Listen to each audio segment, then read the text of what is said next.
Hey everybody, I'm Miles Leslie from Treyarch Multiplayer and Blackout producer. I'm David Vonderhaarwa, studio design director at Treyarch, and today we're here to talk about the additions to the Blackout map in Operation Grand Heist. So one of the big additions to the Blackout map, brand new destination, Ghost Town. Ghost Town is made up of two fan favorites. On top, you've got Outlaw, reimagining of Standoff from BO2. And underneath it, you have the Zombies experience buried. So this is the first time that we've taken a map from multiplayer, a map from Zombies, put them together to create one new destination. It is a Western-themed area out in the middle of the desert. Why don't we simulate what it might be like to drop in the underground section of Buried? Do you like my art? Yeah, it's great. Let's get into it. This is why I'm the design director and not the art director. So when you land in here, you might be facing the mansion, which is a really dynamic location from the Zombies experience Buried.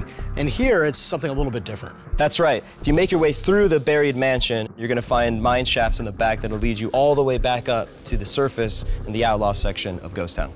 This area is super claustrophobic, really tight quarters, but you're going to be able to weave in and out of all the really unique buildings from Buried. And there is loot in all of these places and lots of it. One of the kind of fascinating things for me about this destination is every other destination in the game, you can kind of eject from anywhere and head anywhere.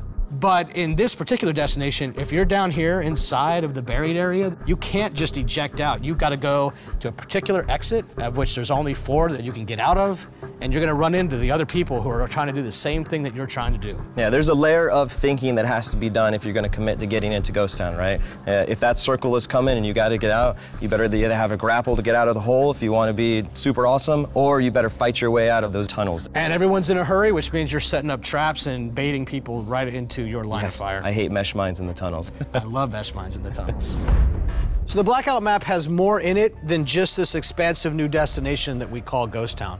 Along the development, we've actually been improving upon this map boundary, and this gave us some new opportunities. That's right. With that, we started to look at all the support structures and saw an opportunity to add some new ones in some of these key areas on the edges, as well as improve existing ones and kind of do some extensions to others. This is the example of one of the totally new supporting structures that's really close to the dam area. So we call this the campsite, and we've put this behind the offices and behind dam, and this is really going to put a lot of pressure on the people that like to hot drop offices or dam. You're really going to have to watch behind you, and it offers another decision you need to make when you're dropping. My squad, the Bridge Ambush Committee, loves to drop dam, so I'm not sure this is a good idea to help me win. Well, that's funny, because now we are the campsite brigade, and so we're going to meet. You're going to lose. We'll see. There's also supporting structures that we've always had, but then we've expanded. This area of the map is pretty popular. The fans call it apartments or condos, and it used to be 6 buildings, but now it is 8 buildings, and we put 2 more on the other side of it. I love this. It just adds more decision-making as you're dropping it. And it's really fun in quad games when you get 2 squads that drop here, then every player can kind of own their house, and you get some very fun house-to-house battles across the street. The third type of edit to the major Blackout map that you're going to have in this operation is what we call extensions. And this is a perfect example where we've added some more buildings for you to make your way through. You can more leapfrog and kind of see the next support structure you want to make your way to. And get out of the way of the pesky ATV drivers. Super excited for everyone to jump in and really dive into Ghost Town destination support structure updates. A lot of content coming in Grand Heist. I'll see you in Ghost Town.